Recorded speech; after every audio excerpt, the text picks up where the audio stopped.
साठविला हरी जे हृदय मंदिरे त्यांचे सरले झार झार सफळ व्यापार हरी आला हाता मग कैची भय चिंता त्यांचे सरले झार झार सफळ व्यापार तुका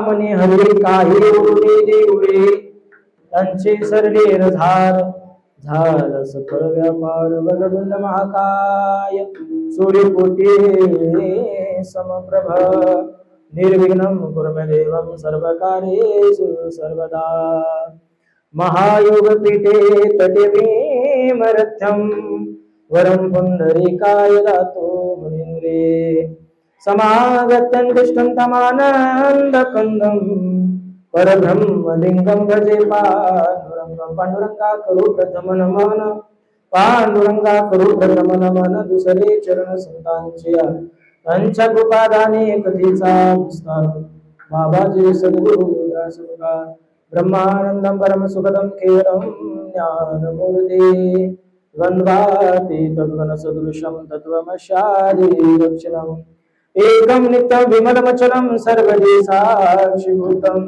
भावातीत त्रिगुणरहितं सद्गुरुं नमामि गुरुर्ब्रह्मा गुरुर्विष्णु गुरुर्देवो महेश्वरा गुरुर् साक्षात् परब्रह्म तस्मै श्री गुरुवे नमः ओम नमो ज्ञानेश्वरा ओम नमो ज्ञानेश्वरा करुणा करा दयाळा तुमचा अनुग्रह लादलो पावन झालो चराचरी आता भीन वाग्विलासिनी जे चातुर्यार्थ कला कामिनी ते शारदा विश्वमोहिनी नमस्कारिणी मिया मझरुदयी सद्गुरु तेने तारलो हा संसार पुरो म्हणून विशेष त्याधरो विवेकावरी मनोजव मार्ग तुल्य वेगम जितेंद्र बुद्धिमता वरिष्ठम वातात्मजं वानरेत मुख्यं श्रीरामदूतं शरणं प्रपद्ये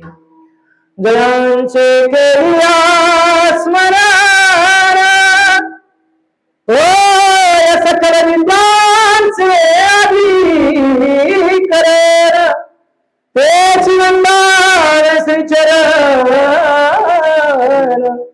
श्री नमस्काराने आता मस्तक हे पायावरी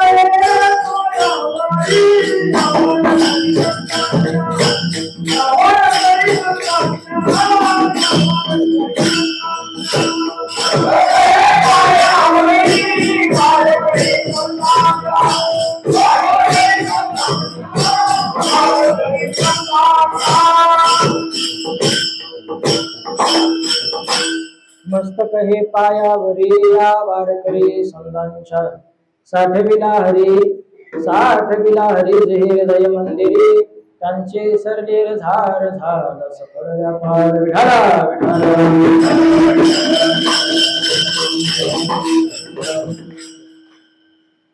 स्पीकर वाले त्याला थोडा नॉर्मल इको द्या त्याला माझ्या माईकला हरी ट्रिगर द्या थोडा गेम द्या थोडा बास कमी करा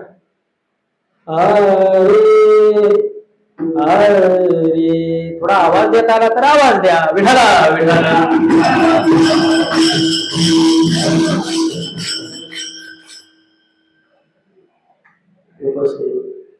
संत आता प्रस्तुत प्राप्त प्रसंगी सद्गुरु हालसिद्धनाथ अप्पाच्या दरबारामध्ये कीर्तन रूपी सेवेकरता निवडलेला अभंग कोणा एका संतांचा आहे हे सांगण्या इतपत या माझ्या महाराष्ट्रामध्ये महाराज अन्याने पुढे राहिलं नाही. जगाच्या कल्याणाकरता, विश्वाच्या कल्याणाकरता या पृथ्वी तलावरती माझ्या साधू संतांनी जन्म घ्यावा. मानवी जीवाचा उद्धार माझ्या संतांनी केला, यामध्ये नवल काय. जगाचा सुद्धा उद्धार माझ्या संतांनी करावा. चालविली जड भिंती, हरली चांगल्यांची भ्रांती, मोक्ष मार्गीचा सांगाते ज्ञानोबाचा. मानवी जीवाचा उद्धार माझ्या संतांनी केला, यामध्ये नवल काय. मुळाचा सुद्धा उद्धार माझ्या संतांनी करावा. रेड्या मुखे वेद बोलविला, गर्भात बीजांचा हरविला. अशा वारकरी संप्रदायाच्या परंपरेमध्ये ज्यांनी आपल्या गात्याच्या माध्यमातून या वारकरी संप्रदायाचा कळस रचला. महाराज समाजामध्ये समता, बंधुभाव प्रस्थापित होण्याकरता ज्यांनी एक समृद्ध विचार या महाराष्ट्राच्या मातीमध्ये रुजवला. या पृथ्वी तलावरती जन्माला आलेल्या प्रत्येक जीवाला भगवान परमात्म्याचा नामस्मरण करण्याचा अधिकार आहे, हे छातीठोकपणे सांगणारे. अरे वेदाचा तो अर्थ आमासीच ठावानी राणी बाबा भारमाता, अशा परखड शब्दामध्ये प्रस्थापित व्यवस्थेच्या विरोधामध्ये जाऊन तुम्हाला आम्हाला शहाणं करणारे. माणसाला माणूस म्हणून जगता आलं पाहिजे, नव्हे माणसानं माणसाशी माणसासारखं वागलं पाहिजे, असा विचार मांडणारे जगदमान्य जगद्गुरु संत श्रेष्ठ तुकोबाराय यांचा भक्तीपर प्रकरणातील असा अभंग असून या अभंगाच्या माध्यमातून भगवान तुकोबाराय जरी भगवान परमात्म्याला आपल्या अंतःकरणामध्ये साठवला, त्या भक्ताच्या अंतःकरणामध्ये झालेल्या बदलावाचं वर्णन या अभंगाच्या माध्यमातून करतात.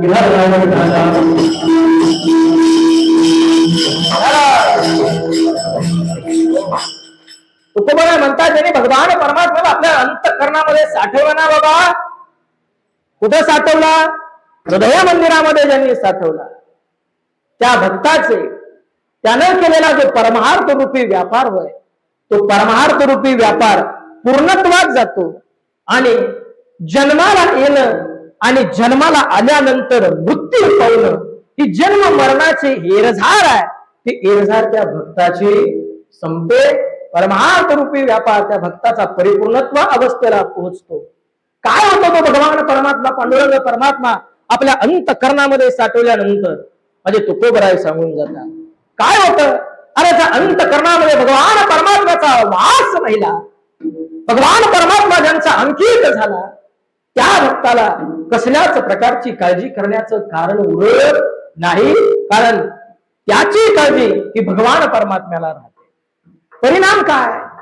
तुकोबाराय म्हणतात, बाबांनो, ज्याने भगवान परमात्म्याला आपल्या अंतःकरणामध्ये साठवला ना, त्या भक्ताच्या अंतःकरणामध्ये तो माझा भगवान परमात्मा कसल्याही प्रकारचे विकार शिल्लक ठेवत नाही. तो भक्त राहत नाही, तो देव होऊन जातो, असा अभंगाचा गोड भावार्थ.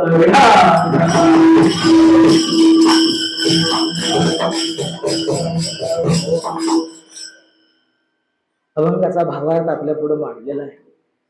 कळला का भावार्थ? हो. कीर्तन आज एकतर्फी होणार नाही बरं का, कीर्तन द्वितर्फी होणार.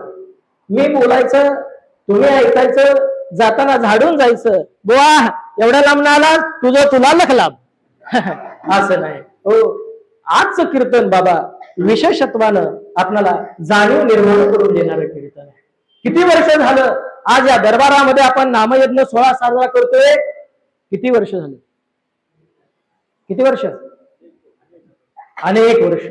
अनादी कालापासून चालू आहे की नाही? मग अनादी कालापासून चालेला हा नामयज्ञ सोहळा आम्ही भक्तीच्या अवस्थेला पोहोचलोय, आम्ही भक्ती करतोय. एवढी वर्ष झालं हा पारायण सोहळा आमचा आहे, आम्ही एवढी भक्ती करतोय, पण आमची भक्तीची अवस्था ही योग्य मार्गावर आहे का? ती फलद्रूप अवस्थेला पोहोचेल का? आपण करतोय ती भक्ती योग्य प्रकारची आहे का? याची जाणीव निर्माण करून देणाराच कीर्तन. विठाला विठाला.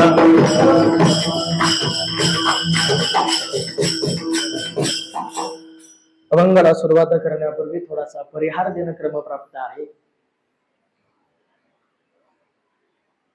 गेली अनादी कालखंडापासून चालत आलेला हा श्रीमद ज्ञानेश्वरी पारायण सोहळा अखंड हरिनाम सप्ताह, ज्यांच्या नेतृत्वानं हा पारायण सोहळा साजरा होतोय, आमच्या कराड भागामध्ये म्हणण्यापेक्षा उभ्या महाराष्ट्रभर एक आजरेकर फडावरचे एक निष्ठावंत वारकरी म्हणून ज्यांची ख्याती उभ्या महाराष्ट्रभर आहे, वारकरी म्हणून नव्हे, कीर्तनकार म्हणून नव्हे, महाराज म्हणून नव्हे, काय म्हणलं मी, आजरेकर फडावरचे निष्ठावंत वारकरी म्हणून ज्यांची ख्याती उभ्या महाराष्ट्राभर आहे, असे आमच्या आदरणीय आजरेकर बाबा यांच्या गोड संयोजनातून या पारायण मंडळाचे सन्मान्य अध्यक्ष पाटील काका असतील, त्यांची सर्व टीम असतील, कुणाचा नामोल्लेख शक्यतो मी कीर्तनात करत नाही, आणि त्यामुळं ज्यांचा केला त्यामुळे बाकीच्यांनी कोणी नाराज होण्याचं कारण नाही, कारण देवाच्या दरबारात आपण आहोत. कीर्तनकारांना नाव घेतलं नाही म्हणून काय झालं, ते घेतातच की असो. आजरेकर बाबा असतील, आदरणीय पाटील काका असतील, त्यांची सर्व टीम असतील, त्यांच्या गोड संयोजनातून ही सेवा माझ्या वाट्याला आली. कारण फक्त एका बाबांच्या शब्दावरून ही सेवा वाट्याला आली बरं का. आजचा काळ कुणावरती विश्वास ठेवण्यासारखा काळ राहिला नाही. यांना वाटतं त्या बुवाची तारीख भरा की, तोपर्यंत कोपऱ्यातलं कुणीतरी उठून बघतं, आमचाही बुवा आहे त्याची तारीख भरा की. पण आजकाल तसं चालत नाही. आज कोणाच्या तारखा भरल्या जातात, ज्याची क्लिप व्हायरल झालेली आहे, जो युट्यूबला फेमस आहे, त्याचं कुणीतरी पारायण मंडळानं पाटील काका ऐकलेलं आहे. आम्ही बुवा बघितला पण नाही, बुवा गोरा आहे का काळ आहे, चकना आहे का देखना आहे का हेकना आहे, आम्हाला माहित पण नाही. पण अशा अवस्थेमध्ये सुद्धा माझी कीर्तन श्रवण सेवा न करता बाबांच्या वरती विश्वास ठेवून ही सेवा माझ्या वाट्याला दिली. या सेवेचा कुठेही प्रकारचा गालबोट न लागता सांप्रदायिक नियमाप्रमाणे गूढ चिंतन आणि तेही आध्यात्मिक चिंतन तुम्हाला समजेल अशा साध्या सोप्या भाषेमध्ये मांडण्याचा प्रयत्न आपल्या सर्वांच्या कृपा आशीर्वादानं करेल.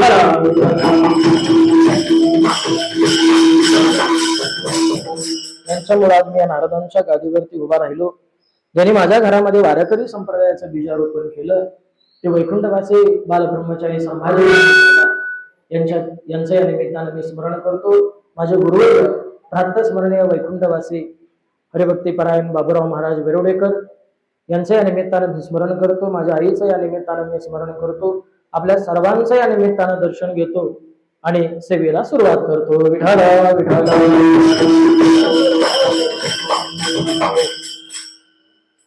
मायबाप हो, आपण या वारकरी संप्रदायाचे पाईक आहोत, हे आपल्यासाठी खूप मोठी भाग्याची गोष्ट आहे बरं का. कारण का, मला आज बऱ्याच गोष्टींची जाणीव करून द्यायची. मग अशी काही गोष्टी बोलण्याच्या ओघात सहज प्रवचनात गेल्या, आता काही गोष्टी जाणीवपूर्वक मी बोलण्याचा प्रयत्न करेन. ऐका. मध्ययुगीन महाराष्ट्राच्या कालखंडामध्ये माझ्या महाराष्ट्राच्या मातीमध्ये अनेक संप्रदाय उदयास आले. अनेक संप्रदायांचं अस्तित्व हे हळूहळू काळाच्या ओघामध्ये लोप पावत गेलं. पण 13व्या शतकामध्ये स्थापन झालेला माझा वारकरी संप्रदाय आज सुद्धा 21व्या शतकामध्ये सुद्धा तेवढ्याच डांबडौलामध्ये फडकतोय. हा भगवा ध्वज. काय कारण आहे? अनेक पंथ आले, अनेक संप्रदाय उदयास आले, काही संप्रदायांचं अस्तित्व लोप पावलं. पण 13व्या शतकामध्ये माझ्या ज्ञानोबरायांनी स्थापन केलेल्या महाराष्ट्राच्या मातीतला हा वारकरी संप्रदाय आज तुमच्या आमच्यापर्यंत काय येऊन पोचला, का आमच्या कुर्णी गावामध्ये पोचला, जिथं गाडी जात नाही, जिथं नकाशामध्ये एखादं गाव दिसत नाही, तिथं सुद्धा माझ्या ज्ञानोबा तुकोबांचा प्रचार होतो. तिथं सुद्धा माझ्या ज्ञानोबारायांचं, माझ्या तुकोबारायांचं भजन होतं.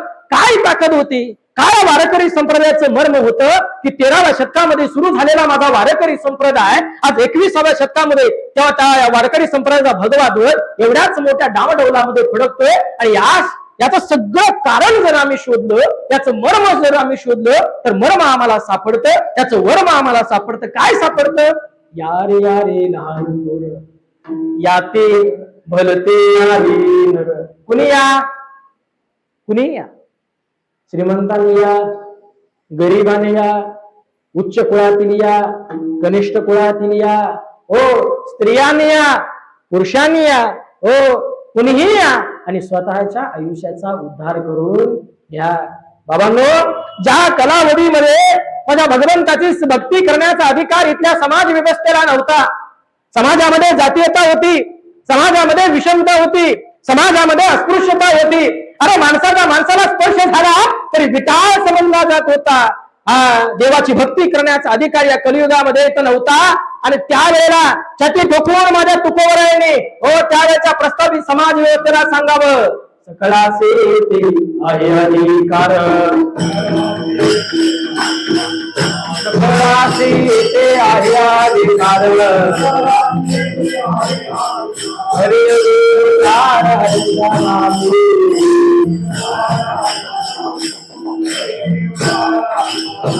हो, कुणाला अधिकार आहे? सकळासे येते आहे अधिकार, कलियुगी उद्धार हरीच्या नामे. जो जीव या पृथ्वी तलावरती जन्माला आलेला ना गड्या, त्या प्रत्येक जीवाला भगवान परमात्म्याचं नामस्मरण करण्याचा अधिकार आहे. लक्षात घ्या, माझ्या तुकोबरायांच्या गाथा इंद्रा नदीच्या नदीमध्ये बुडवून टाकाव्या. माझ्या ज्ञानोबरायांचा हाल हाल करावं. हो, माझ्या चोकोबरायांना मंदिरामध्ये प्रवेश नाकारावा. आणि संघर्षातून उदयास झालेला हा माझा वारकरी संप्रदाय आहे. काय या वारकरी संप्रदायाचं महत्व आहे? ऐका, 13व्या शतकामध्ये सुरू झालेला माझा वारकरी संप्रदाय या महाराष्ट्राच्या मातीमध्ये रुजला, या महाराष्ट्राच्या मातीमध्ये वाढला. नवे हा माझा वारकरी संप्रदाय फक्त महाराष्ट्रापुरता मर्यादित राहिला नाही. हो, पण हा वारकरी संप्रदाय हा जगाच्या पाठीवरती अधिराज्य करतो. प्रश्न पडेल, कारण काय? अरे बाबा, ज्ञानोबराय माझ्या महाराष्ट्रातले, तुकोबराय माझ्या महाराष्ट्रातले, ज्ञानोबराय, तुकोबराय, नामदेवराय, एकनाथ बाबा, चोखोबराय माझ्या महाराष्ट्रातले. मग तुम्ही कसं सांगताय की या वारकरी संप्रदायाचा प्रसार जगभर झाला? सांगून जाईल. पटलं तर टाळी वाजवा. की माझ्यासाठी नाही, माझ्या संतांसाठी असेल. ऐका, हो, जागतिक पातळीवरती एक संघटना आहे. त्या संघटनेचं बाबा नाव आहे युनेस्को. हो, काय नाव आहे? युनेस्को. या युनेस्को संघटनेने एकदा ठरवलं, काय? जगाच्या पाठीवरच्या 13 भाषा निवडायच्या. जगाच्या पाठीवरच्या 13 भाषा निवडायच्या आणि 13 भाषेमधून सर्वोत्कृष्ट 2 ग्रंथांची निवड करायची. कारण काय? ते तत्वज्ञान, तो विचार त्या प्रदेशापुरता मर्यादित राहू नये, तो विचार त्या भागापुरता मर्यादित राहू नये, तो देशापुरता मर्यादित राहू नये, तर तो विचार, ते तत्वज्ञान हे जगभरात पोचावं. त्या संप्रदायाचा, त्या विचाराचा, त्या तत्वज्ञानाचा सर्वांनी अंगीकार करावा. आणि म्हणून या युनेस्कोनं जगातल्या 13 भाषा निवडल्या. आणि या 13 भाषेमध्ये निवड झाली माझ्या मायबोली मराठी भाषेची. ऐका, या 13 भाषेमध्ये मायबोली मराठीची निवड झाली. आणि या मायबोली माझ्या मराठी भाषेतून 2 सर्वोत्कृष्ट ग्रंथ निवडले गेले. एक माझ्या ज्ञानोबांची ज्ञानेश्वरी आणि माझ्या तुकोबांची गाथा.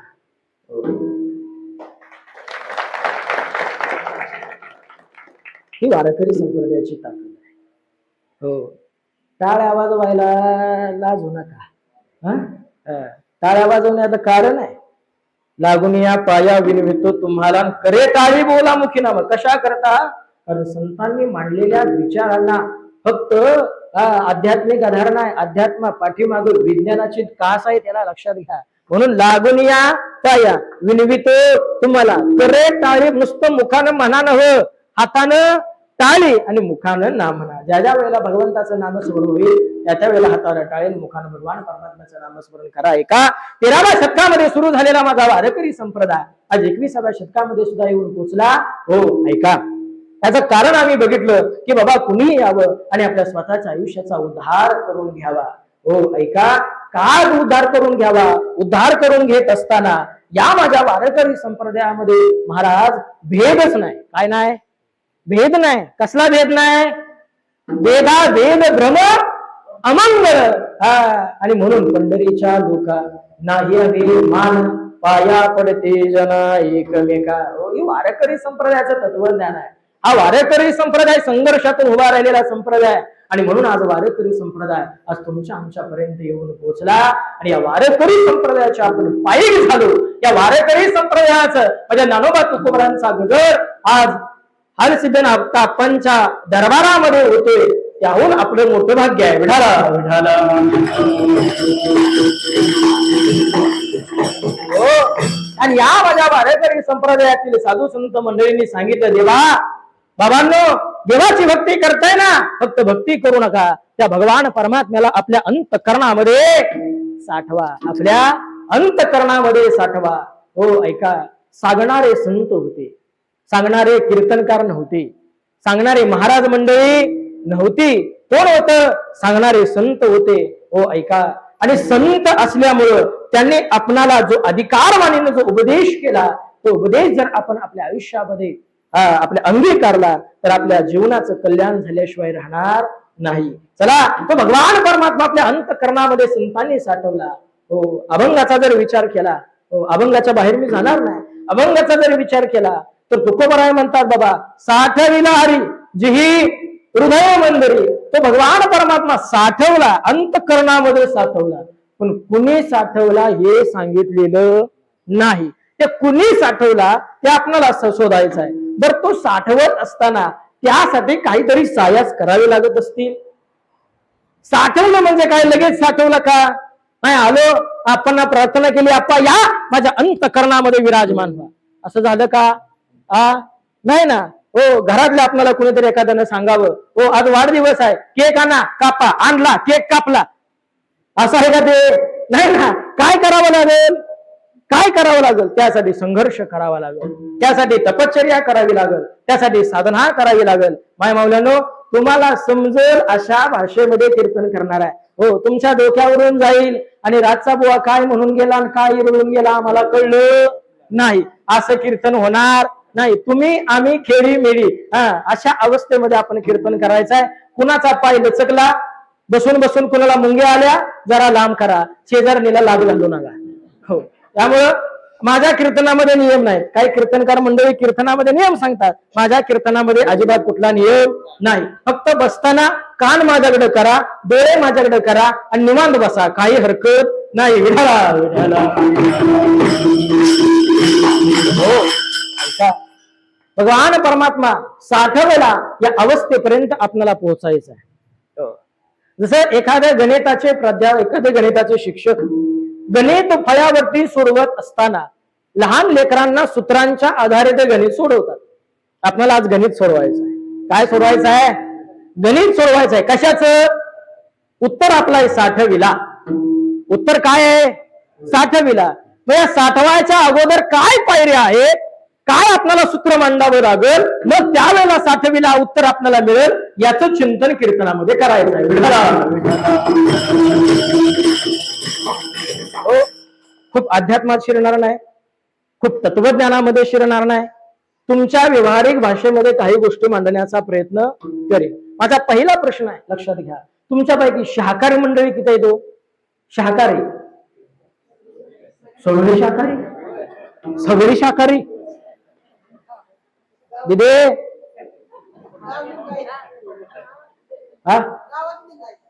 होय का? वा वा वा वा वा वा वा वा, आनंद वाटला बरं का. हो हो, तरी पण पै पाहुण्याच्या गावाला गेल्यावर गाव विद्याय नाही हो, पै पाहुण्याच्या गावाला गेल्यावर अवघड आहे. असो, आनंद वाटला. आपांच्या भूमीमध्ये आपण राहताय. बाळूमामांच्यावर ज्यांनी कृपाछत्र केलं त्यांच्यामुळे आज बाळूमामांच्या दर्शनासाठी कोट्यावधींच्या रांगा लागतात. त्यांच्या पुढं आज मला कीर्तन करायला मिळते. मी एक सांगू का बाबा, उभ्या आयुष्यामध्ये मला कीर्तन कुठं मिळतील, कशी मिळतील मला माहित नाही, पण आजचं कीर्तन हे माझ्या आयुष्यामध्ये मला चैतन्य निर्माण करून देणारं कीर्तन आहे.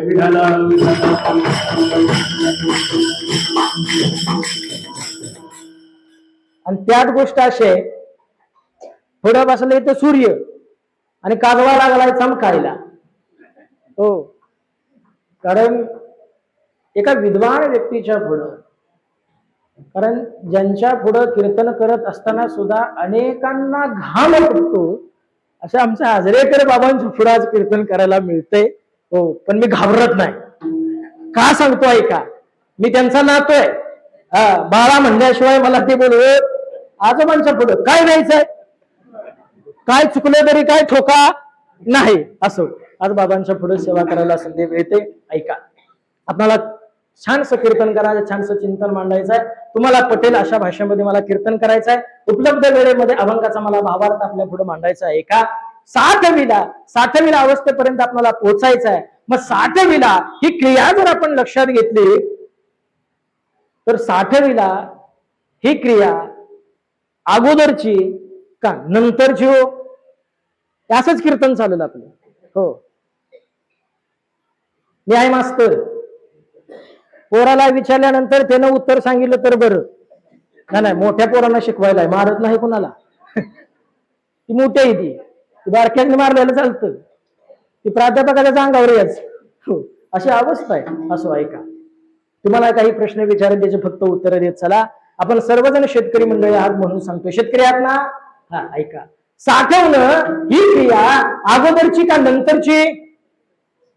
चला, नंतरची म्हणणारे हात वर करा बरं. आता झालं का वर? हा, आजी तुम्हाला काय वाटतं, अगोदरचं का नंतरचं? अगोदरचं. चला बाबा, तुमचं काय मत आहे, अगोदरचं का नंतरचं? अहो, दोन्हीतलं काहीतरी सांगा, छापा नाही तर काटा. हा, नंतरचं. चला, त्यांचं मत आहे नंतरचं. टाळकरी मंडळी तुमच्यापैकी एक प्रतिनिधींना सांगा, अगोदर का नंतर? नंतर. साठवणं नंतर. पाठीमाग महिला मंडळ पुढच्यानी सांगितलंय अगोदर. तुमचं काय आहे? बोवा, आम्हाला नंतर विचारलेस, आमचं नंतर. असो, ऐका. साठवणं ही क्रिया अगोदरची का नंतरची? हा, ऐका, तुम्ही सर्वजण शेतकरी मंडळी आहात. आता उत्तर आपण शोधूया. शेतामध्ये एखादं धान्य आपल्याला घ्यायचं आहे. काय घ्यायचं आहे? धान्य एखादं आपल्याला घ्यायचं आहे. हे व्यवस्थित लिंग लावून ठेवायची बरं का. त्याचा संबंध याच्याशी आहे. ते कळलं तर हे कळलं, आणि हे नाही कळलं तर घरी गेल्यानंतर गप झोपायचं. भुका लागल्या असल्या तर खायच्या भुका लागल्या असल्या तर खायचं. हा, एवढंच करायचं. असो, ऐका, कळते का बघा. तुम्ही सर्वजण शेतकरी मंडळी आहात. काय काय तुमच्याकडे पिकतं? ऊस पिकतो. बर, ऊस जाऊ द्या कारखान्याला. दुसरं काय पिकतं? भात पिकतं. बरोबर आहे. आता मला सांगा, मला शेतातून भात पिकवायचा आहे. ठीक आहे. आता शेतातून भात पिकवत असताना माझ्या शेतामध्ये मी ठरवलं की मला आता भात पिकवायचा आहे. हो, मला घरातल्यांनी सांगितलं, बाबा जा आणि तेवढं भात पेरून ये जा. मी हातभर त्या कणगीतनं भात काढलं आणि गेलो आणि रानात फेकून आलो. उगावतील का? नाही उगावणार. मग काय करावं लागेल? पेरावं. बरं, कशात पेरावं? कुसळात का रानात? हे बी कळावं. पेरायचं आहे कुठं? रानात पेरायचं आहे. बरोबर. मग ते रान कसं, पिका वाचलं पाहिजे का टाका वाचलं पाहिजे? एखादी पडीक जमीन MIDC सारखी दिसती, मला वाटलं नाही तर शेती करावी, आणि शेती करायची म्हणलं तर मी करेन का? नाही करणार. मग काय करावं लागेल? त्यासाठी तुम्हाला आधी ओळखावं लागेल. काय करावं लागेल? ओळखावं लागेल. काय ओळखावं लागेल? ज्या जमिनीमध्ये मला धान्य पिकवायचं आहे ती जमीन, मला त्या जमिनीमध्ये जर मी पेरणी केली त्यातून मला धान्य मिळेल का? याकरता अगोदर पहिल्यांदा ओळखायची. काय करायची? ओळखायची. काय ओळखायची? जमीन ओळखायची. एकदा का जमीन ओळखली की आमच्या पेरणीला सुरुवात झाली. चला, आता आम्हाला पेरायचं आहे. कुठे पेरायचं आहे? शेतामध्ये पेरायचं आहे. चला, आता शेतामध्ये पेरायचं आहे म्हणल्यानंतर ह्या वर्षाचं त्याला पेरावं लागतं. हो, तुम्ही चौकदारांच्याकडे बघू नका, टेन्शन माझं चाललंय.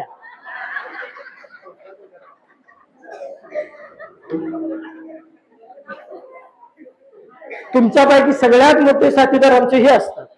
हो, ऐका, कुठं पेरायचं आहे? शेतामध्ये पेरायचं आहे. आता मला शेतामध्ये पेरण्याकरता पहिल्यांदा काय करावं लागेल? पहिल्यांदा रानाची मशागत करावी लागेल. काय करावी लागेल? रानाची. हो, मग ट्रॅक्टरनं नांगरलं. पहिल्यांदा नांगरणी केली. करता का नाही तुम्ही? का बैलानं करता? तुमच्याकडं बैलानं बी करता. बरोबर. पहिल्यांदा नांगरणी आम्ही केली. नांगरणी करून फक्त जमलं का? नाही. नांगरणी नंतर पलटी मारली. पलटी म्हणजे रान भुसभुशीत केलं. बरोबर आहे की नाही? त्यातली सड बिड काय असतील ती सगळं काढून टाकलं, आणि ज्या वेळेला पट्टी रोटर मारला जमीन भुसभुशीत झाली. आता ठरवलं की बाबा आता मला या शेतीमध्ये धान्य पेरायचं आहे. जमीन परिपक्व झाली. जमीन आपण व्यवस्थित केली. कशा करता? धान्य पेरण्याकरता, बघा ऐका, धान्य पेरण्याकरता जमीन आपण व्यवस्थित केलेली आहे, जमिनीमध्ये सुपीकता आणण्याचा प्रयत्न केला आणि मग एक दिवस आम्ही मुहूर्त काढला हो, आणि आम्ही मग बैल लावली, ट्रॅक्टरनं आम्ही पेरणी केली हो. कधी केली? ज्या वेळेला मशागत शेताची केली तेव्हा. चला पेरणी केली, पेरणी झाली, काही दिवसानंतर हळूहळू हळूहळू त्या शेतामधून अंकुर फुटायला लागले. येते का लक्षात? काय व्हायला लागलं? अंकुर फुटायला लागले हो. अंकुर फुटल्यानंतर हळूहळू हळूहळू त्या पिकाचं रूपांतर, त्या बीचं रूपांतर, अंकुरचं रूपांतर हळूहळू छोट्याशा रोपट्यामध्ये व्हायला सुरुवात झाली. छोटी छोटी छोटी छोटी एवढी एवढी रोपटी यायला लागली आणि मग ती रोपटी चांगली आल्यानंतर आम्ही काय करायला लागलो? ती जसं उगवल, काय पीक जे आम्ही पेरले ते जसं उगवल तसं, ज्याला आम्ही आमंत्रण दिलेलं पण नाही, ज्याला आम्ही बोलवलेलं पण नाही, ते पण हळूच त्याच्या पाठीमागनं उगवायला लागले. काय म्हणतो त्याला आपण? तण पिकायला लागलं आहे का नाही? त्याला बोलवलंय का आपण? त्याला काही खात दिलंय का? ये बाबा, त्याला आमंत्रण दिलंय का? पेरणी केली आम्ही भाताची, पण उगवायला लागलंय भलतच. मग आम्ही काय करतो? लगेच 10-15 दिवसानंतर कोळपा मारतो, बरोबर आहे की नाही? लगेच खुरपणी करायला सुरुवात करतो. का? कारण ते पिकाला मारक आहे, ते पिकाला मारक आहे. मारक ज्या गोष्टी आहेत त्या आम्ही शेतामधून बाजूला काढल्या, याकरता की पीक चांगलं डामडौलामध्ये उभं राहावं. आणि मग पीक चांगलं जोमाने यायला लागलं. ज्या ज्या वेळेला हे तण उगवल त्या त्या वेळेला आम्ही खुरपणी करून ते बाजूला फेकून दिलं. त्याचा स्पर्श पिकाला होऊन दिला नाही, आणि ज्यानं पिकाला तणाचा स्पर्श होऊन दिला त्यांना धान्य मिळालं नाही, त्यांची पिकं आली नाही. चला तण बाजूला काढलं, आता पीक चांगलं डोमानं आलं हो. हळूहळू आमच्या भातामध्ये कणस भरायला लागली नाही का? त्या कणसामध्ये हळूहळू दाणे भरायला लागले हो. त्या कणसातील दाण्यांचं अवस्थेचं रूपांतर परिपक्व अवस्थेमध्ये व्हायला सुरुवात झाली हो. आणि अवस्था परिपक्व झाल्यानंतर कशाची?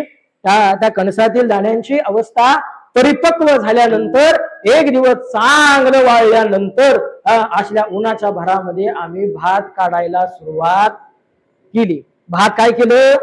कापलं. आता भात कापलं, येते का लक्षात? भात कापलं. भात कापल्यानंतर तशाच पेंड्या उचलल्या आणि घरातल्या कणगेमध्ये आणून मग काय करतात?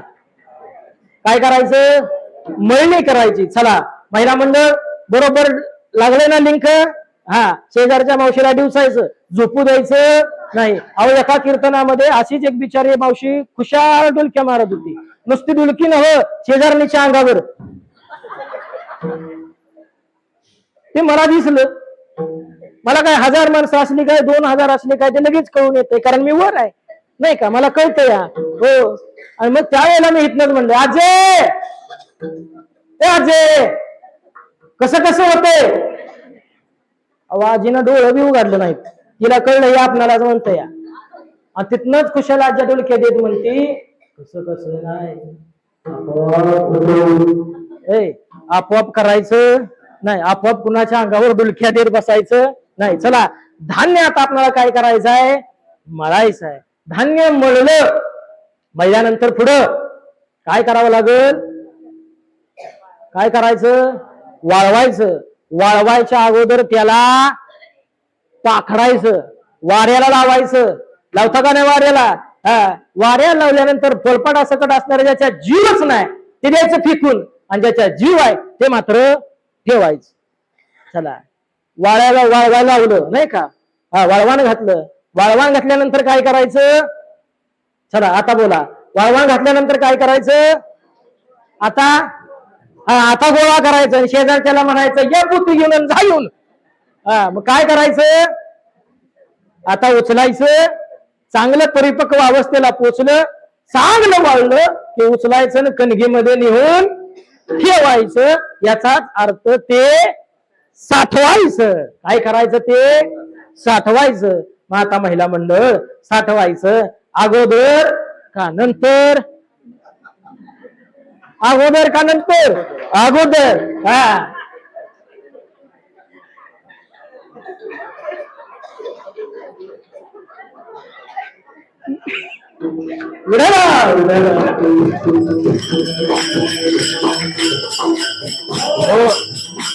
का साठवणं ही क्रिया अगोदरची नव ही नंतरची.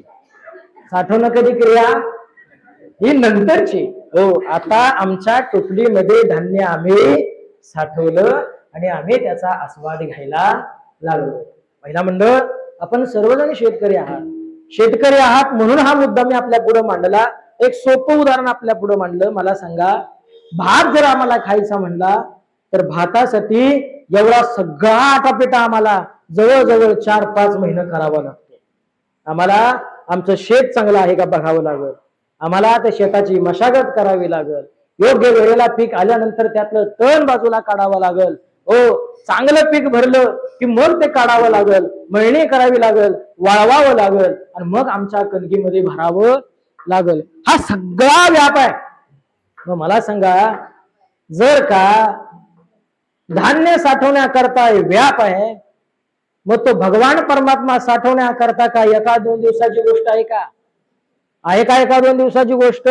चला, व्यवहारातलं उदाहरण तुम्हाला कळलं. आता या व्यवहारात या उदाहरणाकडे आता येऊया. तो आपल्याला साठवायचा आहे आणि तो संतांनी कसा साठवला का, ही काय साधना संतांनी करावी लागली उदाहरण देतो. व्यवस्थित लक्ष देऊन ऐका. आता आपण पहिल्यांदा म्हणलं की बाबा जमीन आम्हाला पडीक असून जमणार नाही. ती जमीन कशी पाहिजे? सुपीक पाहिजे. की ज्या जमिनीमध्ये पेरल्यानंतर व्यवस्थित उगवणार आहे आणि ते आम्हाला मिळणार हे आम्हाला अगोदर आम्ही जाणलं. याचाच अर्थ ते आम्ही अगोदर ओळखलं. कुणीतरी सांगितलं म्हणून एखाद्या पडीक जमिनीमध्ये गेला आणि धान्य तिथं पेरणी केली असं झालं नाही. म्हणून त्याला अगोदर ओळखावा. काय करावा? त्याला अगोदर ओळखावा आणि ओळखल्यानंतर मग त्याला साठवावा. हो, ऐका, ओळखला. कुणी ओळखला? माझ्या साधू संतांनी ओळखला. ऐका, त्या माझ्या भगवान परमात्म्याला ओळखला. कुणी ओळखला? हो, माझ्या गाडगे बाबांनी ओळखला. कसा ओळखला? 2 मिनिटांमध्ये दृष्टांत सांगतो आणि पुढे जातो. ऐका, छोटस लेकरू आहे. लहान मित्रांच्या समवेत हा डेबूजी नदीवरती मासे पकडण्याकरता गेलेला आहे. हो, लहान आपल्या मित्रांसमवेत गेलेला आहे. हो, पण नदीवरती गेल्यानंतर त्याची असणारी जी काही मित्रमंडळी होती ती नदीमध्ये उतरली. नदीच्या काठावरती बसली. रखरखत ऊन होतं आणि रखरखत्या उन्हामध्ये पोरं मासे पकडायला गेली. हो, डेबूला सांगितलं, डेबू एक काम करायचं, आम्ही मासे पकडतो, तू काय कर, तू बाहेर बस, हे टोपली घे, आम्ही जसं मासे बाहेर काढू तसं ते मासे टोपलीमध्ये तू भरायचे. हो, डेबूकडे एकच काम. रखरखत ऊन होतं. उन्हाच्या ज्वाळा अंगाची काहिली करत होत्या आणि त्याच अवस्थेला ही पोरं तीरावरती बसून गळ टाकला पाण्यामध्ये आणि नदीमधून मासे पकडायला सुरुवात केली. त्या पोरांनी गळ नदीमध्ये टाकावा. मासा लागला की तो मासा काढावा आणि डेबूकडे टाकावा. पण डेबूकडे टाकल्यानंतर तो मासा वाळूमध्ये पडावा. अरे, रखरखत ऊन होतं. पाय जरी त्या वाळूला जरी लागला तर विस्तवासारखे चटके बसत होते आणि तो मासा ज्याचं जीवन पाण्यात आहे, तो पाण्यातला मासा आता या वाळूमध्ये येऊन पडलेला होता. त्या माशाची तडफड होत होती आणि ती अवस्था या छोट्याशा डेबून पाहिली. अरे, त्याचं अस्तित्व त्या पाण्यामध्ये, पण पाण्यातील अस्तित्व त्याचं काढून टाकून आता या पोरांनी हा मासा पकडणार आणि तो मासा पकडून घरी जाऊन या माशाला ही पोरं खाणार. छोट्याशा या डेबूच्या लक्षात आलं, डेबूनं काय करावं. मित्रांनी मासे टाकावे आणि डेबूनं तोच मासा उचलावा आणि मित्रांची नजर चुकवत हळूच तो मासा नदीमध्ये सोडून द्यावा. हो, अर्धा-पाऊण तासाचा वेळ लुटल्यानंतर ही सगळी मंडळी बाहेर आली. डेबूकडे पाहत म्हणाले, अरे डेबू, किती तुझ्या या टोपलीमध्ये मासे झाले, दाखव बरं. डेबूनं टोपली पुढे केली. डेबूच्या टोपलीमध्ये एक सुद्धा मासा नव्हता आणि त्या वेळेला डेबूनं त्या मित्रांना सांगितलं, अरे बाबा, ज्या वेळेला तुम्ही त्या माशाला पाण्यातून बाहेर काढलं तडफडायला लागला मासा. का? कारण त्याचं अस्तित्व पाण्यात होतं. पाण्यातलं अस्तित्व आपण बाहेर काढलं आणि त्याला वाळूमध्ये टाकलं. आपला पाय या वाळूवर लागला तरी विस्तवासारखे चटके बसतात आणि या माशाला आपण बाहेर काढलं, त्याच्या अस्तित्वापासून त्याला तोडण्याचा प्रयत्न केला. नव्हे, आता तुम्ही याला जाऊन खाणार हे मला पटलं नाही, म्हणून मी बाहेर मासे बाहेर नव्हे, मासे नदीत सोडले. हो, लक्षात घ्या. हो, छोट्याशा डेबून हे ओळखलं. हो, लक्षात घ्या. माझ्या गाडगे बाबाने सांगावं, बाबांनो, तुम्हाला देव पाहिजे ना, ज्याला जो भुकेलेला आहे त्या भुकेल्याला अन्न द्या. ज्याला वस्त्र नाही ना त्याला वस्त्र द्या, जो तहानलेला आहे त्याला पाणी द्या. निश्चितच त्या भगवंताची प्राप्ती झाल्याशिवाय तुम्हाला राहणार नाही. आणि हेच गाडगे बाबांचं प्रमाण माझ्या तुकोबरायांनी सांगावं. काय जे कारंजली गांजली त्याचे म्हणे जो आपुले, तुझी साधू ओळखावा आणि देव तेचे जाणावा. चला आधी ओळखला पाहिजे. ओळखल्याशिवाय त्या देवाची प्राप्ती आपल्याला होणार नाही. हो, तो मर्म आपल्याला कळलं पाहिजे. चला आता काय करायचं आहे? त्या देहाची मशागत करायची. देव साठवायचा ना आपल्या अंतःकरणामध्ये. देव अंतःकरणामध्ये साठवण्याकरता ऐका, एवढी दिवस झाला आपण देवाची पूजा करतोय. करताय ना तुम्ही सगळी मंडळी? तुमच्या अंतःकरणामध्ये तो देव साठला का? साठलाय का? नाही साठलेला. तर तो साठवण्याकरता काय करावं लागेल हे 2 मिनिटांमध्ये चिंतन आपल्या पुढे मांडतोय. ऐका, तो देव आम्हाला साठवायचा आहे. कारण आमची भक्ती हे फलद्रूप अवस्थेला पोहोचत नाही. याचं कारण तो देवाचं स्वरूप आम्हाला कळलेलं नाही. ज्या मार्गाने आम्ही निघालेलो आहोत तो मार्ग आमचा यदा कदाचित भरकटतोय की काय असा प्रश्न आमच्या पुढे उभा राहिल्याशिवाय राहत नाही. तो देव साठवायचा आहे. मग काय करावं लागेल? या देहाची मशागत करावी लागेल. देहाची मशागत करावी लागेल. आता मशागत करावी म्हणजे काय? ट्रॅक्टर आणायचा आणि या देहावर घालायचा का? मग काय करायचं? हो, तुम्ही ती मशागत केली बरं का, छान. काय केली मशागत? पहिल्यांदा, हो बोलायचं मग असं राहून गेलो, पहिल्यांदा या देहाला सुपीक बनवावं लागेल. काय करावं लागेल? सुपीक बनवायचं आहे. सुपीक बनवल्याशिवाय जसं शेतामध्ये धान्य येत नाही तसं या देहाला जोपर्यंत आम्ही सुपीक बनवत नाही तोपर्यंत या देहामध्ये तो भगवंत वास करत नाही. काय करायचं? पहिल्यांदा भगवान परमात्म्याची गोड अशी पवित्र तुळशीची माळ आमच्या गळ्यामध्ये पडावी. का पडावी? हो बाबा, काय काय मंडळी अशी म्हणतात बरं का, आम्ही पण देवाची पूजा करतो पण आमच्या संप्रदायात आम्हाला सांगितलंय चालतं खाल्लं तरी. कळतंय का माझं बोलणं? आमच्या संप्रदायात, आमच्या पंथात आमच्या ह्यांनी सांगितलं या की खाल्लं तरी येडी हळद कुठली खाऊन पिऊन देवाची प्राप्ती होती रे. खाऊन पिऊन. आज बाळूमामांचा वास आपल्या शेजारी आहे. त्यांच्या सहवासात आपण आहोत. आपण आप्पांच्या सहवासामध्ये आहोत. याचा अर्थ आपण सुपीक आहोत. ही सगळ्यासाठी आपण महत्त्वाची गोष्ट आहे. हो, म्हणून तुमच्या करता स्वतः टाळ्या वाजवून घ्या. हो, वाजवा वाजवा. आपण दुसऱ्या करता टाळ्या वाजवतोय, स्वतःसाठी तरी वाजवा की. वाजवा याला टाळ्यावर. आजाने एक सांगू का टाळी का आवाज व्हायची? अहो रात्री शामराव चांगला होता, अचानक काय काय आला? काय आला? झटका आला. संतांनी सांगितलं झटका तुम्हाला जर याचं नसतील तर हातानं टाळी वाजवा. हो, पहिल्या भाकऱ्या करताना कशा भाकऱ्या करायचा? थाप थाप थाप थाप थाप थाप असं का? मग कशी भाकरी असायची? हो, अशा असायची. मुखामध्ये भगवंताचं नाव असायचं. आताच्या पुरी आता थाप थाप पण नाही, बाद बाद पण नाही. आता मशिनी आल्या, टाक गोळा दाब खाली, टाक गोळा दाब खाली. हो, असं करून आता या चपात्या भाकरी व्हायला लागल्या. अवघड अवस्था आहे. हो, लग्नातच बापुरीला सगळं घेऊन देतोया. हो, आमच्या पुरीनं कपडे धुवायची, टाकायची मशिनीमधून काढायची बाहेर. हो, अशा अवस्था आहे. असू द्या, जाऊ द्या. कुठं आलो तुम्ही? या देहाला सुपीक बनवायचं आहे. तुम्ही मुळातच सुपीक आहात. हो, ऐका, चांगली आपली म्हणजे आपण गळ्यामध्ये, गळ्यात माळ कुणाच्या आहे? सगळ्यांच्या माळा येत्या? सगळ्यांच्या येत्या? सगळ्यांच्या येत्या? तुमची आहे? हाय हाय. तुम्ही खात नाही याचा अर्थ तुमच्या आहे त्या सगळंही धरतो.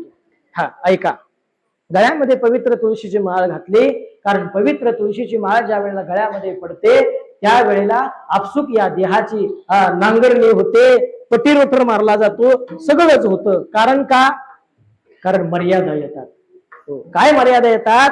विठ्ठल मात्रा घ्यावी त्याने पत्ते सांभाळ. वारकरी होणं एवढं सोपं नाही बरं का. गळ्यामध्ये माळ घातली म्हणजे वारकरी झाला असं नाही.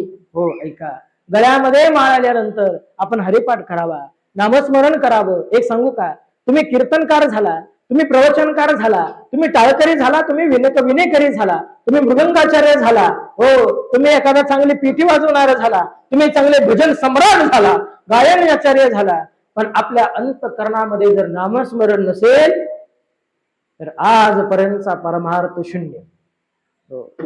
हे दिखावा, हे उत्तम गातात, हे उत्तम कीर्तनकार आहे, हा मृदंगाचार्य उत्तम मृदंग वाजवतो, पण या सगळ्यांच्या बरोबर या देहावाची उपासना आपल्यामध्ये नसेल तर मात्र या सगळ्याला शून्य किंमत आहे. हो, म्हणून काय करावं, गळ्यात पवित्र तुळशीची माळ आली, याचा अर्थ आम्ही सुपीक या देहाला केलं. चला आता काय करायचं आहे, आता पेरणी करायची. आपण कशाची पेरणी केली, भाताची पेरणी केली, या देहाला आपण सुपीक बनवलं, आता पेरणी करायची आहे कशाची, भगवान परमात्म्याच्या नामस्मरणाची. कशाची पेरणी करायची, भगवान परमात्म्याच्या नामस्मरणाची पेरणी करायची. बरं, पेरणी करत असताना एकदा का आऊत सुरू झाला, जोपर्यंत रान पूर्ण होत नाही तोपर्यंत आऊत थांबत नाही. जोपर्यंत आऊत पूर्ण होता, जोपर्यंत रान पूर्ण होत नाही तोपर्यंत बैल थांबत, बैल थांबतील, ट्रॅक्टरवाला थांबत नाही. पेरणी पूर्ण झाली पाहिजे. आणि पेरणी पूर्ण जर करायची असेल, भगवान परमात्म्याचं नामस्मरण अहोरात्र जपलं पाहिजे. लक्षात घ्या. हो, बर, ते नामस्मरण जपत असताना, ते नामस्मरण करत असताना ते कधी करावं, येते का लक्षात, ते कधी करावं, आमुष्याची रात्र असावी. हा बिचारा कुठेतरी एखाद्या गावाला गेलेला असावा, काळा कुठं अंधार आहे, यायला काय वाहन नाही, रात्रीच्या 12-1 वाजलेले आहे, पाहुण्यांनी खाल्ल्याशिवाय सोडलं नाही, किंवा नको नको म्हणत होता, रात्र पडल, आज अमावस्या आहे, तरी पण पाहुण्यांनी ऐकलं नाही. पाहुणं खाऊनच जावा, आमच्यावरती राग धरू नका, 2 घास खाल्लं सा तर आम्हाला जरा बरं वाटत. रात्रीच्या 12-1 वाजल्या, हा बिचारा गावाकडे जायला निघाला.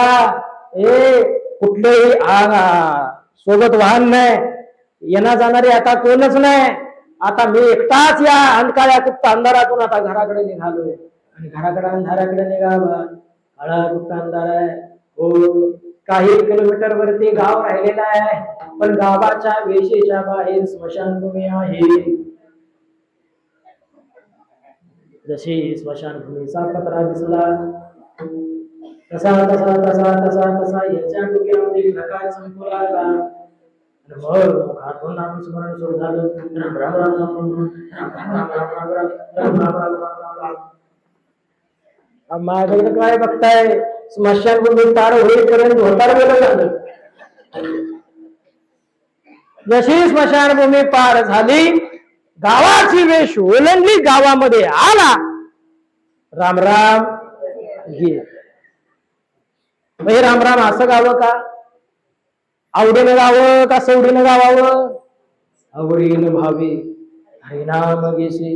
हो, हे नामस्मरण करत असताना माय बोलांनो, त्याला काळ पाहावा लागत नाही, त्याला वेळ पाहावी लागत नाही. हो, त्याला कसल्याच प्रकारचं बंधन नाही. हो, लक्षात घ्या. हो, काळ वेळ नाम उच्चारिता नाही, दोन्ही पक्ष पाही उधरते. आणि म्हणून भगवान परमात्म्याचं नामस्मरण करायचं, पेरणी करायची.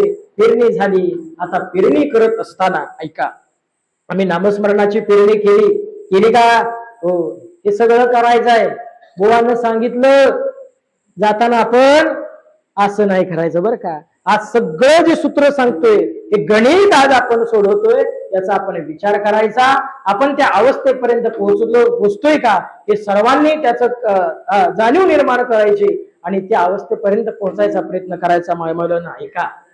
हो, पेरणी केली. आता पेरणी केल्यानंतर हळूहळू त्या भगवंताचा आशीर्वाद तुमच्या आमच्यावरती राहायला सुरुवात झाली. हो, पण देवाचा आशीर्वाद सहजासहजी आम्हाला मिळत नाही.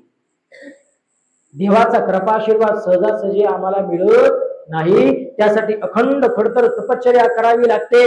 तुम्ही माप चांगले आहात, अंतकरण चांगलं आहे, पण वेळेच्या उपयोगाच्या वेळेला जर तुम्ही त्या योग्य वेळ साधली नाही, दुसऱ्याला जर सत्कार्य केलं नाही, दुसऱ्याच्या हाकेला जर हो दिली नाही, तर काही उपयोग होत नाही. हो, आज आपणाला ही आख्यायिका माहित आहे. आज बाळूमामांना आप्पांनी विचारा सांगावं, आम्हाला तहान लागलेले आहे, त्या विहिरीतलं पाणी आणून देता का? आप्पांनी काय करावं, मामांनी काय करावं? ज्या विहिरीमध्ये तळाला पाणी गेलेलं आहे त्या विहिरीमध्ये उतरावं, पाणी घेऊन यावं आणि ते आप्पांच्या पुढं हजर करावं.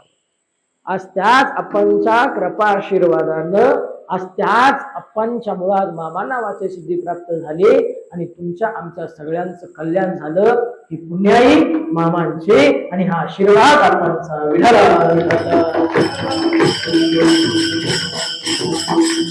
हो, म्हणून नामस्मरण करावं माय मौलानं.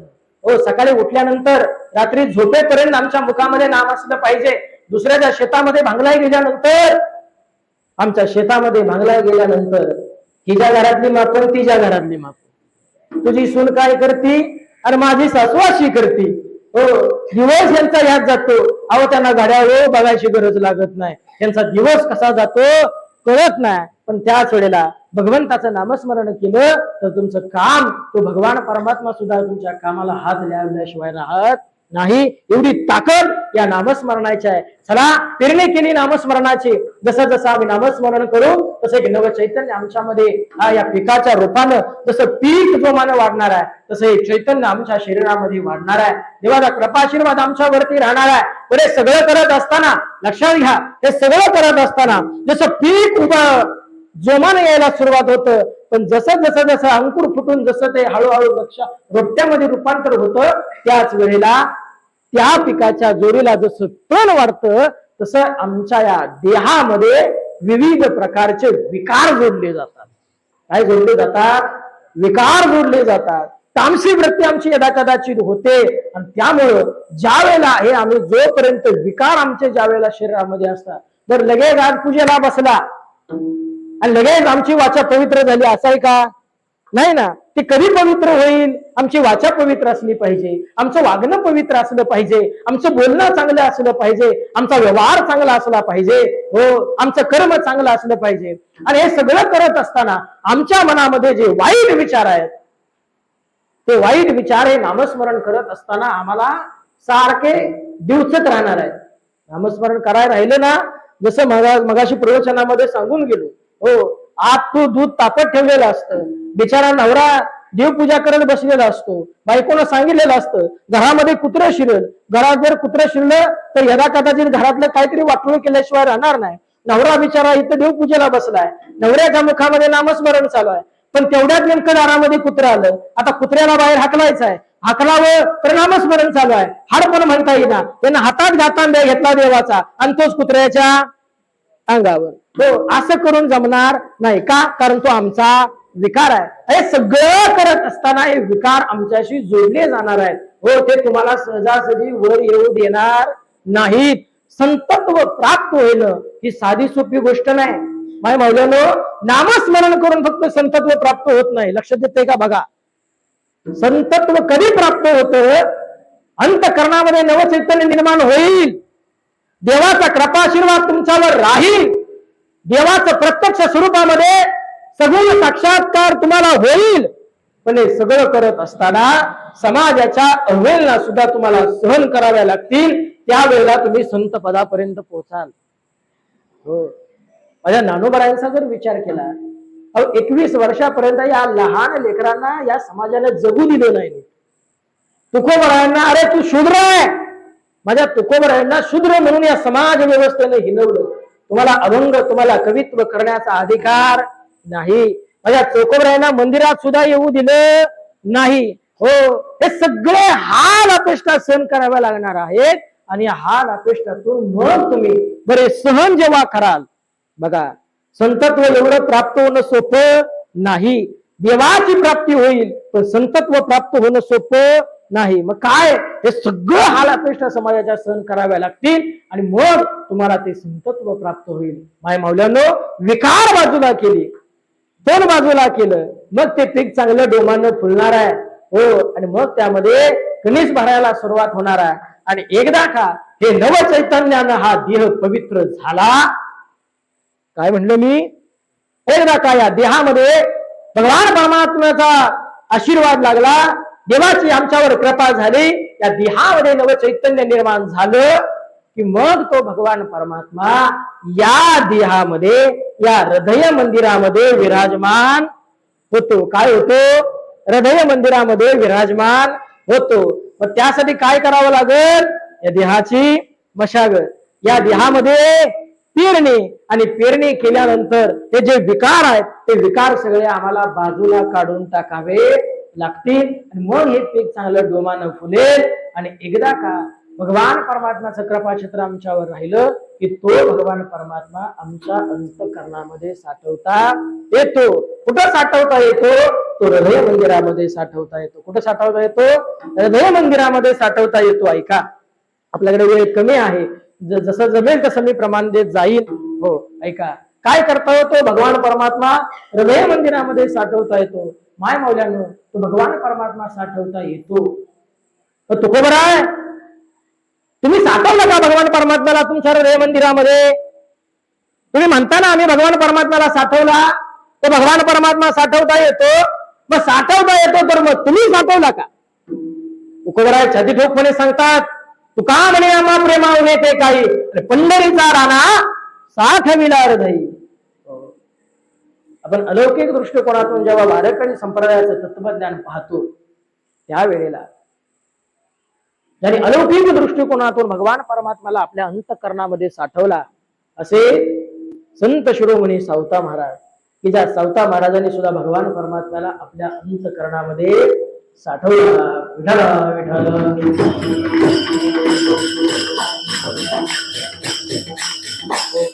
आपल्याकडे अजून अर्धा तास आहे. थोडासा एक सुंदर चिंतन आपल्या पुढे मांडतो, तनसेवीच्या उत्तरार्धाकडे वळतो. ऐका, तुम्हाला कंटाळा आला का? नाही आला. हा हा, अजून चेहरा हसरा येत. हा हा हा, असू द्या असू द्या, चांगली गोष्ट आहे, आनंद आहे. ऐका, जरा थोडासा याला येऊ द्या. व्यवस्थित गोड सुंदर दृष्टांत आहे. ऐका, माझ्या संत शिरोमणी सावता महाराज, तुम्हाला सर्वांना ही आख्यायिका माहित आहे, हा कथा भाग सर्वांना माहित आहे, नव्यानं सांगतोय अशाला काही भाग नाही. पण मला का सांगायचं आहे की तो भगवान परमात्मा जो आमच्या अंतःकरणामध्ये साठविला जातो, तो साठतो, तो कसा साठला जातो, काय देव आमच्याकडे आकृष्ट होतो. आम्ही एखादी मूर्ती पाहिल्यानंतर त्या मूर्तीकडे बघून आमच्या डोळ्यातून अश्रू वाहू लागतात. आम्ही जणू काय त्या मूर्तीच्या प्रेमात पडतो. हो, ऐका, तो भगवान परमात्मा सुद्धा त्या दासाकडे जेव्हा बघतो, त्या भक्ताकडे जेव्हा बघतो, त्यावेळेला भगवंताचं सुद्धा अंतःकरण द्रावतं आणि भक्ताच्या अंतःकरणामध्ये भक्ताच्या हाकेला ओ देऊन तो भगवान परमात्मा त्या भक्तापर्यंत पोहोचतो. ठीक आहे.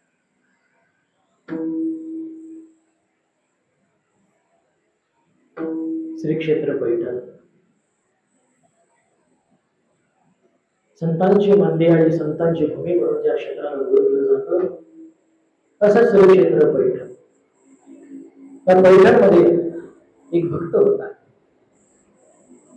ज्या भक्ताला दोन्ही हात नाही, दोन्ही पाय नाही, पण अंतःकरणामध्ये माझ्या भगवान पांडुरंग परमात्म्याविषयी प्रचंड आदर भाव आहे. एकदा गावामध्ये रावळामध्ये कीर्तन असतं.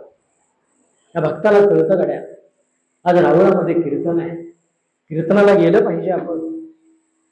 हा भक्त खुरडत खुरडत खुरडत खुरडत रावळामध्ये येतो, एका कोपऱ्यामध्ये बसतो. कीर्तनकार कीर्तनाला सुरुवात करतात आणि कीर्तनाच्या निरूपणामध्ये कीर्तनकार देवाच्या सगळ्या स्वरूपाचं सुंदर असं वर्णन कीर्तनामध्ये करतात. अरे माझा देव किती गोड आहे, रिपीट कमी करा, माझा देव किती गोड आहे, माझा देव कसा सावळा आहे, ह्या देवाचं स्वरूप कसं आहे, ही पंढरी कशी आहे, ह्या पंढरीचं महिमान आणि भगवान पांडुरंग परमात्म्याची भक्ती कीर्तनकार रावळामध्ये सांगतात. मायबापो, जसं जसं माझ्या भगवान पांडुरंग परमात्म्याच्या सावळ्या स्वरूपाचं दर्शन त्या कीर्तनकाराने करून द्यावं, तसं कोपऱ्यामध्ये बसलेला हा भक्त ज्या भक्ताच्या डोळ्यातून घळ घळ घळ घळ अश्रू वाहू लागले. अरे देवा, हे देवा, अरे मला सुद्धा तुझी पंढरी बघायचंय रे देवा. हे देवा, तुझं ते सावळं स्वरूप मला सुद्धा बघायचंय देवा. मला एकदा तरी तुझी पंढरीची वारी करायचं आहे देवा, तर काय करू? मला दोन्ही हात नाही देवा, हे देवा मला दोन्ही पाय नाही देवा, काय करू रे? मला यायचंय पंढरीला, पण अंतकरणामध्ये प्रेम आहे, निस्सीम भक्तिभाव आहे, अंतकरण रावलं गेलं. आणि त्याच क्षणी त्या भक्ताने विचार केला, आता मागे नाही हटायचं. आपल्याला हात नाहीत ना, आपल्याला दोन्ही पाय नाहीत ना, आपल्याला जसं जमेल तसं भगवान पांडुरंग परमात्म्याच्या भेटी करता आपण जायचं. महाराज अंतकरण राहिलं गेलं, डोळ्यातून गळगळ अश्रू वाहू लागले आणि हा भक्त पंढरीच्या दिशेने निघाला. खुरडत पैठण सोडून फक्त लहू गावापर्यंत हा भक्त आला. हे देवा, का रे देवा मला माझ्या बाबतीत असं केलंस? हे देवा मला ही तुझी पंढरी बघायची आहे.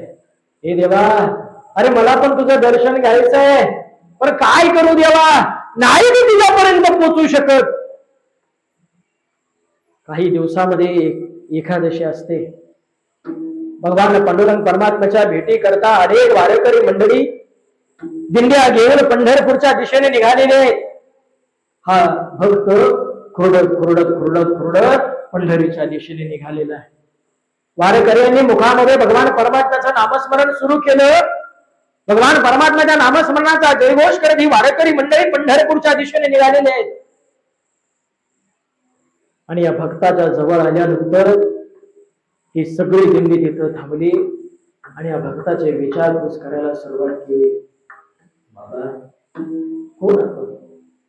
आणि त्या भक्तानं उत्तर द्यावं, मी कुटुंबातच. कुठे निघालेला आहात? मी पंढरपूरला निघालोय. माझ्या सावळ्या विठुरायाला भेटण्याकरता निघालोय. माझ्या सावळ्या विठुराचं मला हे स्वरूप पाहायचंय, मला पंढरी करायचंय म्हणून निघालोय, पण काय करू? मला दोन्ही हात नाही, दोन्ही पाय नाही. अवघ्या काही दिवसावरती एकादशी येऊन घेतली, नाही पोहोचू शकत मी पंढरीमध्ये. त्याच वेळेला वारकरी मंडळी या कुर्मादासांच्या मूर्ती नतमस्तक झाली, त्यांचं दर्शन घेतलं. आणि त्याच वेळेला कुर्मादास त्या विठ्ठल भक्ताला वारकऱ्यांना म्हणतात, माझी एक तुम्हाला विनंती आहे, करा. मी तर काय आता पंढरीमध्ये पोहोचू शकत नाही, या सावळ्या विठुरायाला माझा निरोप द्याल का? आणि त्याच क्षणी कुर्मादास वारकऱ्यांना विनंती करतात, पांडुरंगा परमात्म्याला सांगा, अरे पैठणचा कुर्मादास नावाचा तुझा भक्त, ज्याला दोन्ही हात नाहीत, दोन्ही पाय नाहीत, तुझ्या भेटी करता यायला निघालेला आहे, पण काही दिवसामध्ये एकादशी आहे देवा, पण हा भक्त तुझ्यापर्यंत पोहोचू शकत नाही. शक्य झालं तर तुम्हीच मला दर्शन देण्याकरता इथं यावं. महाराज दिवसामागून दिवस जात होते. तिसरा दिवस उजाडला. एक व्यापारी, तिथून व्यापारी एक निघालेला होता. तो व्यापारी कुर्मादासांच्या जवळ आला. कुर्मादासांना नमस्कार केला. कुर्मादासांची विचारपूस केली. कुर्मादासांनी त्यांना विचारावं, आपण कोण? ह्या वेळेला त्या व्यापाऱ्याला सांगावं, मी विठोबा व्यापार आहे, इथं व्यापार करण्याकरता येतो. हो, आसपासच्या गावामध्ये व्यापार करतो. आपण कुठं निघालेला आहात? मी पंढरपूरला निघालोय, मी कुर्मादास. विठोबा व्यापाऱ्यानं पाहावं. विठोबा व्यापाऱ्याचं अंतकरण द्रवलं. आपल्या शुगरी, आपल्या वाटोड्यातून आणलेली शुगरी बाहेर काढली. शुगरी उघडली गेली. शुगरीमध्ये हात घातला, एक घास काढला आणि तो एक घास माझ्या कुर्मादासांच्या मुखामध्ये काढून घातला. आणि हा घास काहीतरी वेगळा लागतोय. या घासामध्ये काहीतरी गोळी आहे. या व्यापाऱ्याच्या हाताला काहीतरी वेगळी चव आहे. आणि त्याच वेळेला विठोबा व्यापाऱ्यांना सांगावं, तुम्ही पंढरपूरला निघालाय, मीही पंढरपूरला निघालोय. एक काम करा, मला जसं जमेल तसं मी तुमच्या भेटी करता येत जाईल. तुम्हाला जसं जमेल तसं तुम्ही पंढरपूरच्या दिशेने निघा. सायंकाळच्या मुक्कामी तुमच्या सेवेकरता मी तिथं हजर असेल. कुर्मादासाला आनंद वाटला.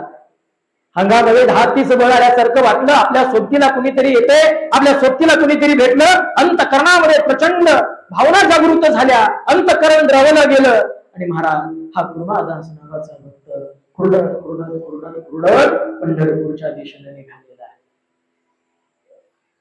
चौथा दिवस उलटून गेला, पाचवा दिवस उलटून गेला. 2 दिवस झालं हा व्यापारी कुर्मादासांना भेटण्याकरता आलेला नाही. कुर्मादासांच्या मनामध्ये न कळत पाल चुकचुकली. हा व्यापारी, या व्यापाऱ्याला कुणीतरी चोरानं लुटलं तर नसेल ना? हा व्यापारी नेमका गेला कुठं? माझ्या व्यापाऱ्याला कुणी काही केलं तर नसेल ना? अंतःकरण महाराज भरून येत होत. व्यापाऱ्याची काळजी वाढत चाललेली होती. याच अवस्थेमध्ये पंढरपूरच्या दिशेने हा कुर्मादास नावाचा भक्त निघालेला आहे. एकादशीचा दिवस उजाडला.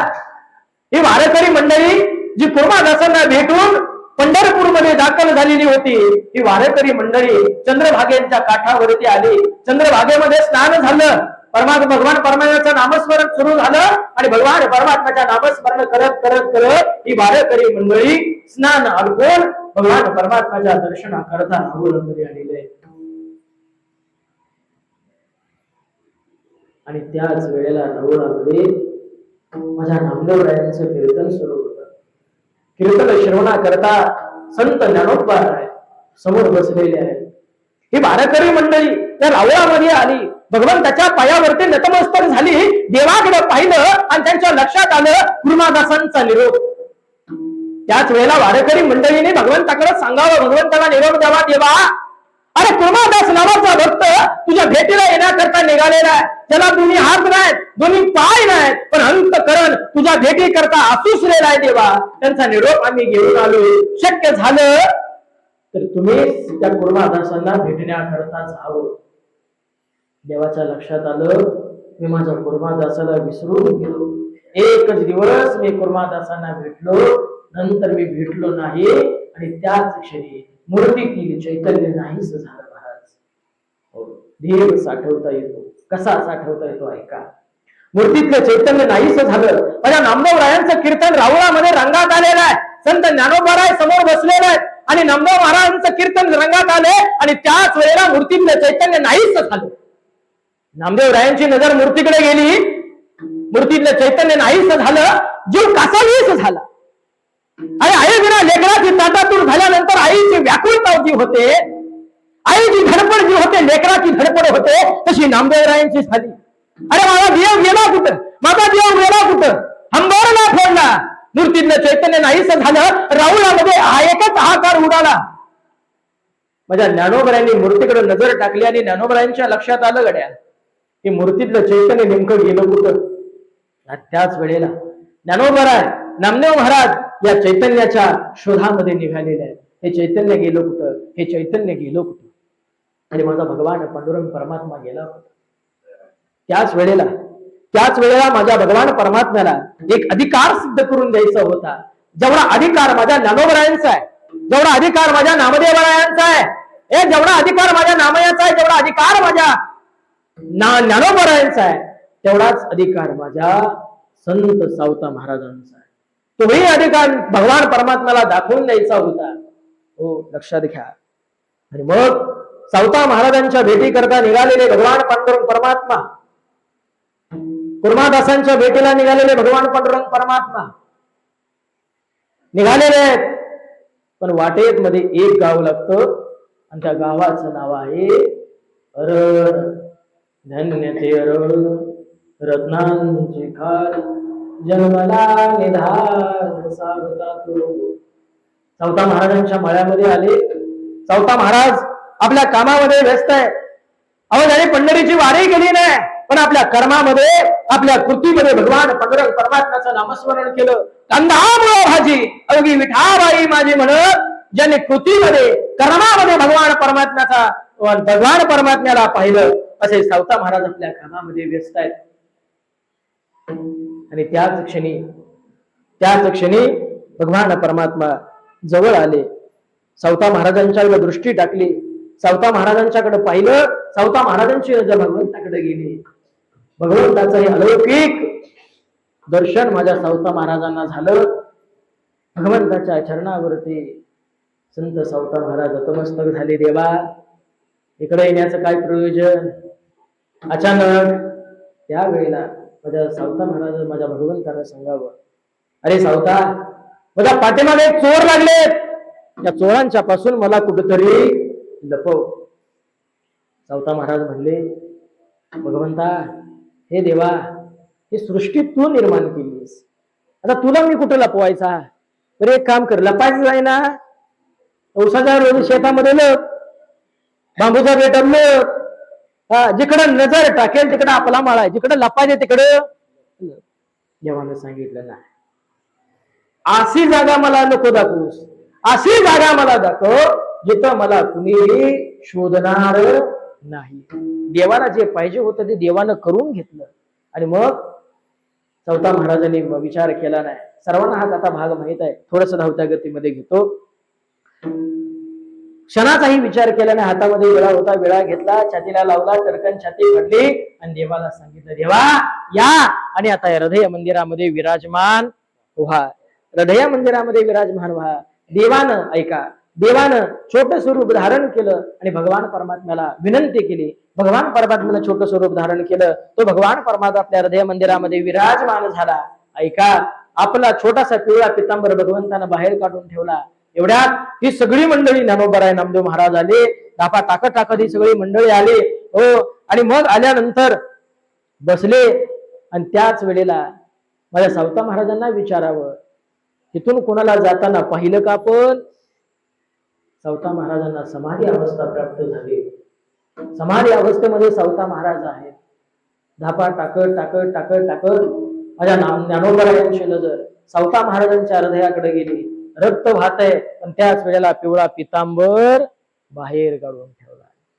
आणि मग त्या वेळेला नामदेवरायांना ज्ञानोबराय सांगू लागतात, अरे नामया, तुमच्या कीर्तनामध्ये जो देव नाचतो, तुमच्या ताटामध्ये जो देव खातो, तो आज जगाचा पालन करता, विश्वकर्ता, विश्व निर्माता हा भगवान पांडुरंग परमात्मा या सावता महाराजांच्या हृदय मंदिरामध्ये विराजमान झाला. साठविला दाता त्रैलोक्याचा, साठविला दाता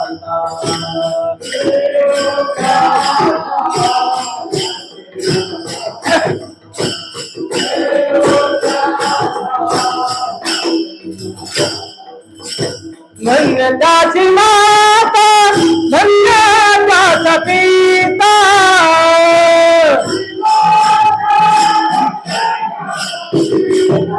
धन्यताची माता, धन्यताचा पिता,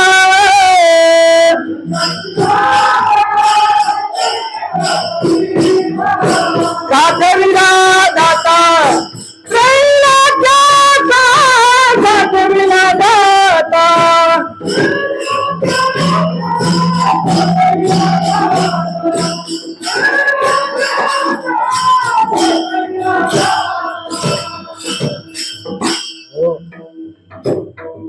ज्ञानोबरायांची नजर सावता महाराजांच्याकडे जावी आणि ज्ञानोबराय नामदेवरायांना सांगू लागलेले आहेत, काय अधिकार माझ्या सावता महाराजांचा आहे. त्यावेळेला जसं मगाशी मी सांगितलं, आई बिना लेकराची अवस्था जशी होते, ताटातूट झाल्यानंतर ती अवस्था नामदेवरायांची झालेली होती. पण माझ्या सावता महाराजांना समाधी अवस्था प्राप्त झाली. आता काय करावं, कसं विनंती करावी सावता महाराजांना की जिथं माझ्या भगवंताचं पुन्हा मला दर्शन होईल. त्यावेळेला ज्ञानोबरायांनी विनंती केली, सावता महाराज, तुमचा अलौकिक असणारा हा अलौकिकपणा आज जगाच्या पुढे आला. जगाचा नियंता आज तुमच्या अंतःकरणामध्ये वास करून राहिला. हो, तो तुमचा अधिकार आज आम्हाला कळाला. या आता या समाधी अवस्थेतून बाहेर या. समाधी अवस्थेतून बाहेर आल्यानंतर माझा भगवान परमात्म्यानं पुन्हा आपलं विश्वरूप दर्शन करून दिलं. हो, भगवान परमात्मा बाहेर आले. अरे नामया, जेवढा तुझा अधिकार आहे ना, तेवढाच अधिकार माझ्या ज्ञानोबरायांचा आहे, तेवढाच अधिकार माझ्या सावता महाराजांचा आहे. महाराज माझ्या भगवान पांडुरंग परमात्म्याला कुर्मादासांच्या भेटीला जायचं होतं. आणि मग त्याच वेळेला ही सगळी मंडळी कुर्मादासांच्या दिशेने निघालेली आहे. हो, आणि मग ही सगळी मंडळी ज्या ठिकाणी कुर्मादास थांबलेले होते त्या ठिकाणी आले आणि मग माझ्या कुर्मादासांनी भगवागवरून पाहिलं, विश्वरूप दर्शन अवस्थेमध्ये भगवान पांडुरंग परमात्म्याला पाहिलं आणि अंतकरण द्रवून गेलं. देवा मला हात दिले नाहीस, देवा मला पाय दिले नाहीस, पण आज जगाचा पालन करता, विश्वाचा निर्माण करता भगवान पांडुरंग परमात्मा आज माझ्या भेटी करता पंढरपूरहून माझ्या भेटी करता आला. माहे मौल्यानो, तो भगवान परमात्मा साठवता येतो. कसा साठवता येतो? जसं एखाद्या वडाच्या झाडामध्ये एखादं वडाचं वटवृक्षाचं बी सामावलेलं असतं. लक्षात घ्या हो, ऐका, ही ज्ञानोबरायांचं प्रमाण आहे. ज्ञानोबराय सांगतात, वड आपण सर्वांनी पाहिलेला आहे का नाही? हो, वड आपण सर्वांनी पाहिलाय. आज वडाची बी एवढी असते हो, बारीक बारीक म्हणजे केवढी, बारीक म्हणजे केवढी, बारीक म्हणजे केवढी? मला योग्य उत्तर पाहिजे. आपण सगळे रिटायरमेंटची लोक आहात. एवढी म्हणजे केवढी? एवढी? हा हा, कोण बोललो? हा, राजगिऱ्याचा लाडू एवढी? ती एवढी? राळ एवढी? एवढी बी असते अहो, एवढी बी. पण अख्ख्या बी मध्ये वटवृक्ष सामावलेला असतो का नाही? हे कोण सांगतंय? हे ज्ञानोबराय सांगतात. सविस्तर वटत्व जैसे बीज कणिके माझे असे. आणि सविस्तर वटत्व जैसे बीज कणिके माझे असे. जसं वृक्षामध्ये, या वटवृक्षामध्ये एका बी मध्ये वटवृक्ष सामावतो, तसं या देहामध्ये सुद्धा तो भगवान परमात्मा साठवतो. पण कसा साठवतो? कधी साठवतो? जर त्या देहाची मशागत केली, या देहामध्ये नामस्मरण केलं, विकार बाजूला ठेवले, हो, अंतकरण पवित्र झालं की तो भगवान परमात्मा आमच्या अंतकरणामध्ये साठवता येतो. हो, तो देव एवढा मोठा, पण एवढ्या छोट्या स्वरूपामध्ये तो सुद्धा आम्हाला साठवता येतो. अतिशय गोड भाषेमध्ये माझ्या ज्ञानोबरायाने हे प्रमाण देऊन आम्हाला सांगावं, देव साठवता येतो. आम्ही पण आम्ही पण देवाची सेवा करतो, आम्ही पण देवाची भक्ती करतो. मग आम्ही कधी फडावं ना, आम्ही कधी म्हणावे देवा या आणि बसा. या करता तुम्ही काय फडाफडी करण्याची गरज नाही. हो, आपल्याला साधं ब्लेड न कापलं तरी आई ग म्हणून सगळ्या गावावर फिरते. हो, नाही, काय करावं लागेल? तेवढा निस्सीम भाव असावा लागेल, त्याग असावा लागेल, समर्पण असावं लागेल. तर त्या अंतकरणातून तो भगवान परमात्मा येतो आणि तो हृदय मंदिरामध्ये साठवता येतो.